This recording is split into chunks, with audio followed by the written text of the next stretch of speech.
torque airbags going on a 2021 Ram 2500. So got these off Amazon. It was right around $300, I believe. Supposed to maximize load capacity to 5,000 pounds. And from the reviews of guys that I've talked to or messaged, you get about a stiffer ride. And anybody with a long bed 2500 knows these things bounce around all over the damn place. So anyway, this is basically what an assembled one looks like before it's in the truck. And what do we got here? Let's see. It's over here.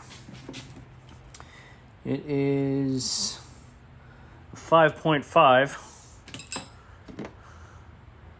Allen wrench for this bottom bracket here. It goes on this one here, a little flat bolt. Pull it out real quick so you can see it. Oops. Oh, no. So there's the bolt that goes inside there. And then you've got these here, long ones there. These big monstrosities, which are also hex head. And then you've got your two air valves, some washers, you got your nuts, and then of course the instruction manual is actually pretty decent. Surprise, surprise. Actually explains everything to it. So this one I've already put together. So the way I did it was I put the air valve in first. There was already thread locker on it, so I literally just cranked it down as far as I could get it. It is a 9/16 wrench. These are 9/16 bolt nuts. So get everything in place. Doesn't matter which one you do first because they are identical. So it's literally just a matter of however you want to put it together. And then you have to match it up with the correct side of the truck, obviously, once you get that far. So there's that one. And then the other side. This one here, same two nuts. And then this valve here, what I did was I was able to just finagle it because of the fact that this spins 360 degrees, not a problem there. I had already put that on and cranked it down, and then it's just a matter of manipulating this, getting it over that, and then down on top of those two screws, and it actually went in pretty easy, so we were good there. So let me finish getting this bottom bracket on, and then we need to take the bump stops off the truck, and then start lining everything up. Now, just to give you an idea what else it comes with, you got your red airline here. There's two protectors, depending on if you're going to put it through, if you're going to put it through the frame or something like that. And then they also supplied some wire ties to tie off the airline. Now, these brackets here, this bracket goes on the bottom part of your axle. This one goes to this. And then these will actually wind up on top and then get bolted down through to hold the entire thing in place. But we're gonna see how that goes. So let me get back to you once we figure out which side's going to which, and I can explain that. So contents and overview. Again, you need to figure out which side goes to which, but that gives you the idea of exactly where everything goes. In the meantime, so you've got these bolts here looking like they're going into where the bump stop was for that bracket right there. And then this bracket goes up along there and gets bolted in to these here. And then the big long ones come down from the top through the bottom plate here and then down below to hold everything in place. Again, luckily the air valves are maneuverable. You can move them around, so it definitely helps with airline routing. So let me get up underneath and see what we're looking at. Okay, bump stop number 1 is off. It is an 11/36 bolt. There's 2 of these on either side. The one I was able to get to by laying on the ground right there. The other one, I had to come around and lay over the top of the tire because I'm not pulling the tires off in order to get it out of there. So, still got to do the other side and then go from there. Alright, so as you can see, we've got this bracket right here. You've got the 2, what are they, M10 1.5 30 millimeter nuts or bolts. These go up into where the bump stop was. So let me work on getting those in, and let me double check and make sure that that Allen wrench is gonna fit. Where is it? There it is. And yes, it does. So this is gonna be the fun part because I'm probably going to have to put a wrench on this thing to tighten it down. These bolts were in there really good. As you can see, they got Loctite on them. And there is no Loctite on these new ones. And I wish I could get away with using these. But it looks like, because of the way everything sits, you have to use these. So I'm going to have to really crank on these to get them in. And God willing that they're at least grade 8. Yep, doesn't say. So, doesn't say what grade they are. So I'm just going to have to be careful with this one, get it in place. Just as a side note, I left this one somewhat loose temporarily, just in case I need to adjust it right before I put it in. Then I can tighten it down as need be. I'm probably going to have to re-loosen that one. So, let me get to that, and I'll get back to you because I'm using my phone, and I can't very well hold it and get that in at the same time.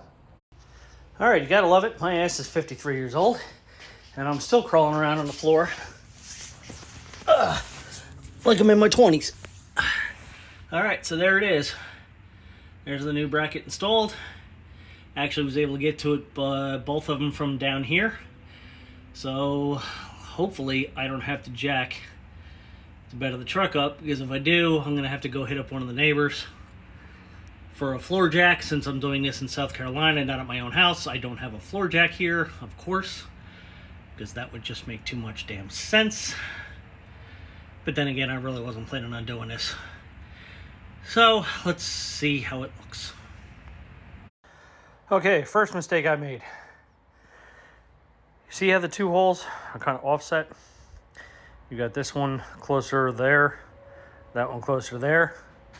If I had actually looked at the directions, I would have noticed this one goes towards the front of the vehicle. When I mounted it, I mounted this side towards the front of the vehicle and the driver's side. So, time to pull it off, turn it around, put it back in again. Okay, it's now getting dark. Still working on this. Do yourself a favor. Get some type of marker and mark from the base plate to the bottom of the airbag. And the reason I say that is because you're going to need to leave this loose. And then pull it back out and then tighten it down to where the marks match up. That way everything lines up correctly. Yeah, the unlucky part for me was all my daughter had was a chalk marker. So, took what I can get.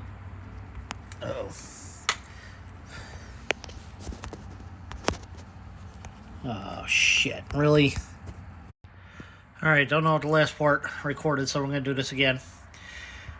All I had was a chalk marker that my daughter had. So you can see a little orange spot right there. So now I got to pull this back down, tighten down that bottom bracket, and check your bolt alignment as well to make sure that you can fit your bolt inside there correctly. So as you can see, there is this line right there that the bolt has to run behind.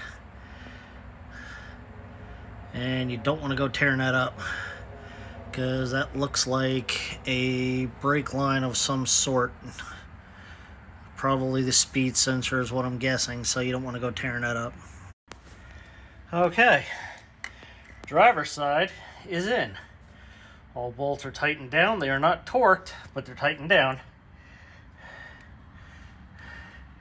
Included that lower bracket.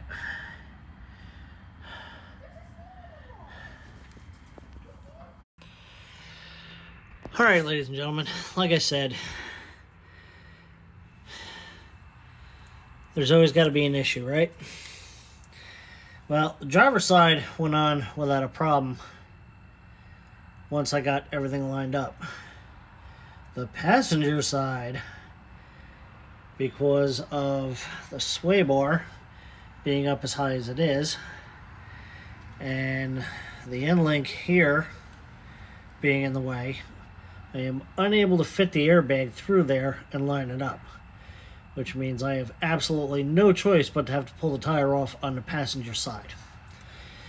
I have tried going above it, I have tried going in front of it, can't do it because of the shock, and can't get it through this whole mess because between the tire, the sway bar, and the end link, it's just not happening.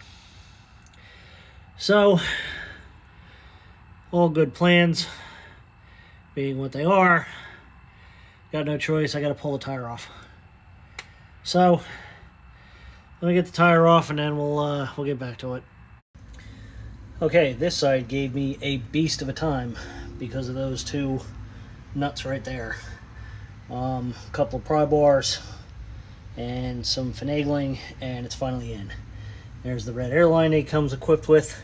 What I'm going to do is I'm going to put the chuck right there next to that screw, for the simple fact of I want to keep it hidden. I don't want it poking out of the back of my truck.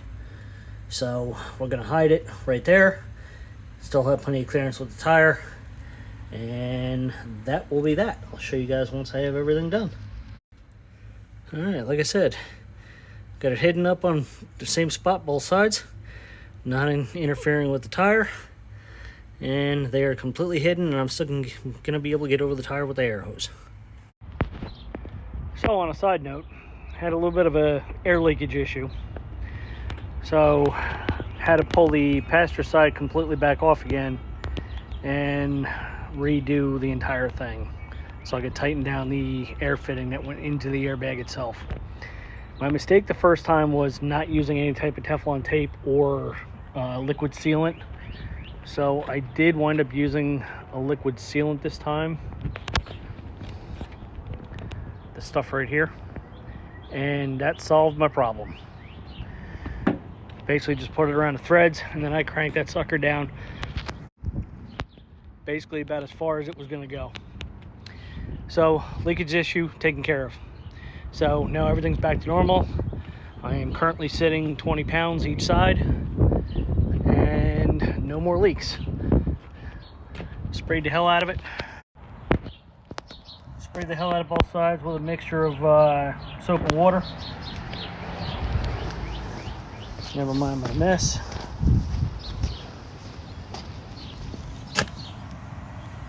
And that took care of the issue. So there you go. That is the torque airbags on a 2021 Ram 2500.